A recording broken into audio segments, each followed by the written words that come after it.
Le graphique ABC Bourse a connu une évolution importante sur la gestion des indicateurs pour d'une part améliorer son ergonomie, mais aussi vous proposer des fonctions complémentaires dont je vais vous faire une petite démo. Alors sur la partie ergonomie, pour ajouter un indicateur, il suffit de cliquer comme avant sur cette icône.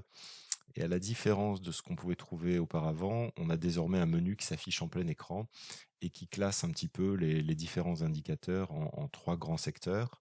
D'abord, les indicateurs classiques qu'on peut rajouter sur un graphique. Donc là, on a les plus utilisés qu'on peut rajouter en un clic, par exemple les volumes, voilà, sur le titre Apple.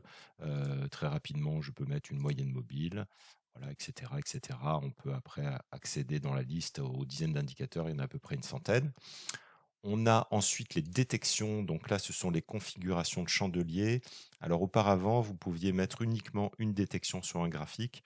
Maintenant, on peut les enchaîner. Par exemple, si je veux voir les étoiles filantes sur Apple, voilà, elles s'affichent. Je peux rajouter un deuxième, on va mettre par exemple les haramis.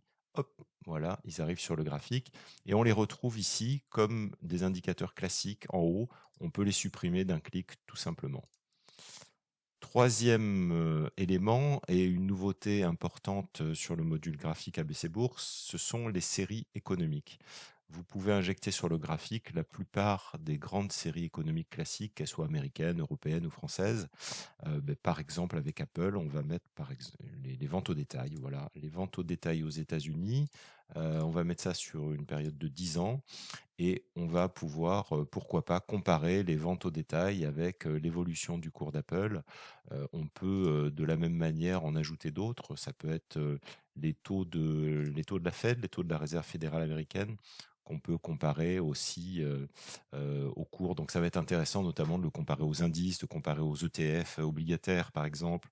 Voilà, vous pourrez faire quand même pas mal de simulations, vous amuser avec le graphique et surtout bénéficier d'un menu indicateur qui est beaucoup plus ergonomique, facile d'accès, que ce soit sur un ordinateur ou sur un appareil mobile comme un téléphone, un iPad, etc.